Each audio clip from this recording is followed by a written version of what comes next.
आयुर्वेद चिकित्सालय आणि पंचकर्म केंद्र, शरीर शुद्धीसाठी ऋतुशोधन, वमन आणि विरेचन। आजच संपर्क साधा।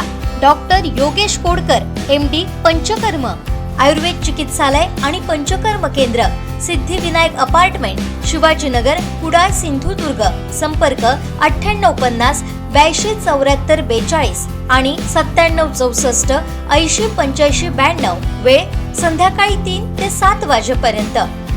केंद्रीय मंत्री नारायण राणे, आमदार नितेश राणे यांनी रत्नागिरी सिंधुदुर्ग लोकसभा मतदारसंघात त्यांनी भाजपचा कमळ निशाणीवर उमेदवार द्यावा, त्या उमेदवाराचा पराभव करत 2 लाखांच्या मताधिक्यानं खासदार विनायक राऊत पुन्हा विजयी होतील असा विश्वास युवा सेनेचे सुशांत नाईक यांनी व्यक्त केलाय। नेमकं काय म्हणालेत सुशांत नाईक, पाहूया।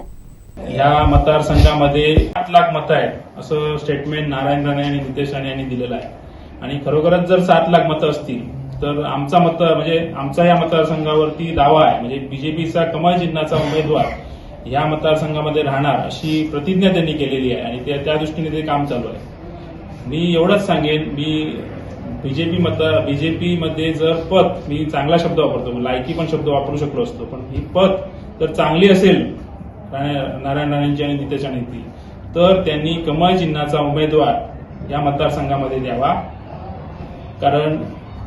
कारण त्यांची पद त्यांना किती आहे बीजेपीमध्ये, जर उमेदवार नाही मिळाला तर त्यांनी समजून जावं की आपली पद राहिलेली नाही या बीजेपीमध्ये। त्यामुळे त्यांनी कमळ चिन्हाचाच उमेदवार द्यावा आणि कोणाचाही उमेदवार असो, शिंदे गटाचा उमेदवार असो किंवा कमळ चिन्हाचा उमेदवार असो, आम्ही एवढं सांगतो की विनायक राऊत साहेबांना आम्ही 2 लाखाचं मताधिक्य घेऊन त्या मतदारसंघामध्ये निवडून आणल्याशिवाय राहणार नाही।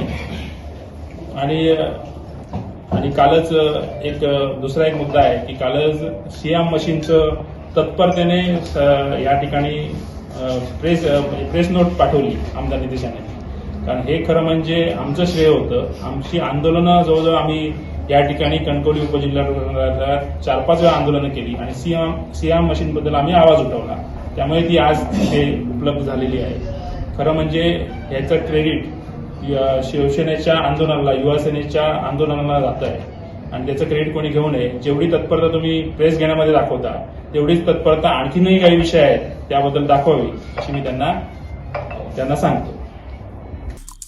आमचे दिवसभरातले सर्व अपडेट्स, ताज्या घडामोडी आणि थेट लाईव्ह पाहण्यासाठी सबस्क्राईब करा, लाईक करा कोकणचं नंबर 1 महा चॅनल कोकण 7 लाईव्हचं YouTube चॅनल।